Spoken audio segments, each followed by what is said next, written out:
নমস্কার বন্ধুরা, আর জি কুকিং চ্যানেলে আপনাদের সবাইকে স্বাগত। আজ নিয়ে হাজির হলাম নিরামিষ ফুলকপির দম রেসিপি নিয়ে। তো চলুন শুরু করা যাক। আমি এখানে একটা ফুলকপি নিয়ে নিয়েছি, ফুলকপিটা কেটে নেব।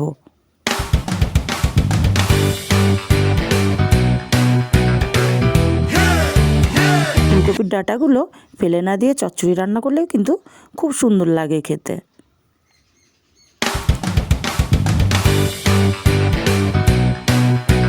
আমি বেশ বড় বড় সাইজের করে কেটে নেব ফুলকপিটা, আর বোটার শক্ত অংশটা বাদ দিয়ে দেব। এইভাবে আমি সম্পূর্ণ ফুলকপিটা কেটে নেব। এখানে ফুলকপিটা বড় বড় সাইজ হলে দেখতেও যেমন ভালো লাগবে, খেতেও খুব ভালো লাগবে। সম্পূর্ণ ফুলকপিটা কেটে ধুয়ে নিয়েছি, আর নিয়ে নিয়েছি মিক্সচার জার। দিয়ে দিচ্ছি 3টে টমেটো। 3টে আমি কেটে রেখেছিলাম, একটা পেস্ট তৈরি করে নেব। টমেটোটা মিহি পেস্ট আমি তৈরি করে নিয়েছি। এবার সোজা উনুনে চলে যাব। উনুনে কড়াই বসিয়ে গরম করে তেল দিয়ে দিচ্ছি। তেলটা গরম করে আমি ফুলকপিগুলো দিয়ে দিচ্ছি। ফুলকপিটা ভেজে নেব মিনিট খানিক ধরে। মিনিট খানিক ফুলকপিটা ভেজে নিয়েছি। এবার এর মধ্যে আমি দিয়ে দেব অল্প লবণ আর অল্প হলুদ। লবণ হলুদটা দিয়ে ফুলকপিগুলো গোল্ডেন কালার করে ভেজে নেব। ফুলকপিটা এদিকে ভাজা হতে থাক, ততক্ষণে একটা মশলা করে নেব। আমি একটা বাটির মধ্যে পরিমাণ মতো আদা বাটা নিয়ে নিয়েছি। এখন এখানে দিয়ে দিচ্ছি হাফ চামচ হলুদ গুঁড়ো, দিয়ে দেবো হাফ চামচ লঙ্কার গুঁড়ো, দেবো হাফ চামচ ধনে গুঁড়ো, হাফ চামচ জিরে গুঁড়ো, আর অল্প একটু কাশ্মীরি লঙ্কার গুঁড়ো দেবো, এটা কালারের জন্য। অল্প জল দিয়ে দেব, দিয়ে একটা পেস্ট তৈরি করে নেব। ভালো করে মিশিয়ে নিতে হবে। এইভাবে রান্না করলে কিন্তু গুঁড়ো মশলার স্বাদটা বাটা মশলার মতনই হয়। এদিকে ফুলকপিটাও আমার ভাজা হয়ে এসছে। নেড়ে চেড়ে ফুলকপিটা আমি নামিয়ে নেব। আমি আর একটু তেল দিয়ে দেব এখানে। এই রান্নাটা একটু তেল বেশি দিলেই ভালো লাগে খেতে।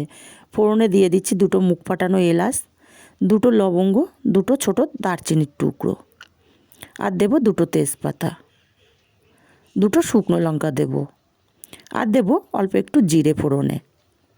ফোড়নটা কয়েক সেকেন্ড ভেজে নেব, খুব সুন্দর গন্ধ বেরোনো পর্যন্ত। খুব সুন্দর কিন্তু গন্ধ বেরিয়েছে ফোড়নটা থেকে। এর মধ্যে আমি দিয়ে দেব পেস্ট করে রাখা মশলাটা। মশলাটা খুব ভালো করে কষিয়ে নিতে হবে। খুব ভালো করে মশলাটা কষিয়ে নিয়ে এর মধ্যে আমি মশলার বাটিটা ধুয়ে অল্প জল দিয়ে মশলাটা আরও কিছুক্ষণ কষিয়ে নেব। মশলাটা খুব ভালো করে কষিয়ে নিয়েছি, তেল ছেড়ে দিয়েছে মশলা থেকে। এখন এর মধ্যে দিয়ে দেব টমেটোর পেস্ট।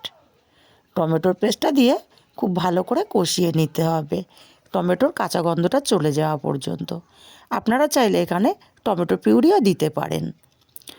মশলাটা খুব ভালো করে কষিয়ে নিয়ে এখানে দিয়ে দিচ্ছি হাফ চামচ চিনি। আরও মিনিট খানিক আমি মশলাটা কষিয়ে নেব। খুব ভালো করে মশলাটা আমি কষিয়ে নিয়েছি। এখন এর মধ্যে দিয়ে দেব ভেজে রাখা ফুলকপি, আর দিয়ে দেব কিছুটা মটরশুঁটি। আমি মটরশুঁটিগুলো ধুয়ে রেখেছিলাম।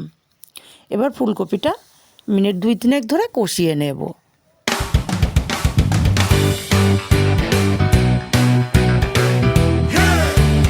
মিনিট 3 ফুলকপিটা কষিয়ে নিয়ে দিয়ে দেব স্বাদ মতো লবণ। লবণটা দিয়ে আমি আরও কিছুক্ষণ কষিয়ে নেব।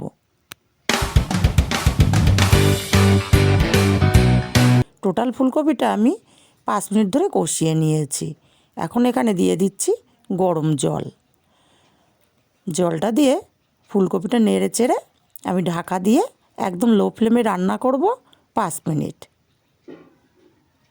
5 মিনিট পরে ঢাকাটা খুলে নেড়ে চেড়ে দেব। নেড়ে চেড়ে আমি ঢাকা দিয়ে দেবো আরও মিনিট 3 জন্য, ফুলকপিটা সেদ্ধ হওয়া পর্যন্ত। 3 মিনিট পরে ঢাকনাটা খুলে নিচ্ছি, আর তৈরি হয়ে গেছে আমার ফুলকপির দম।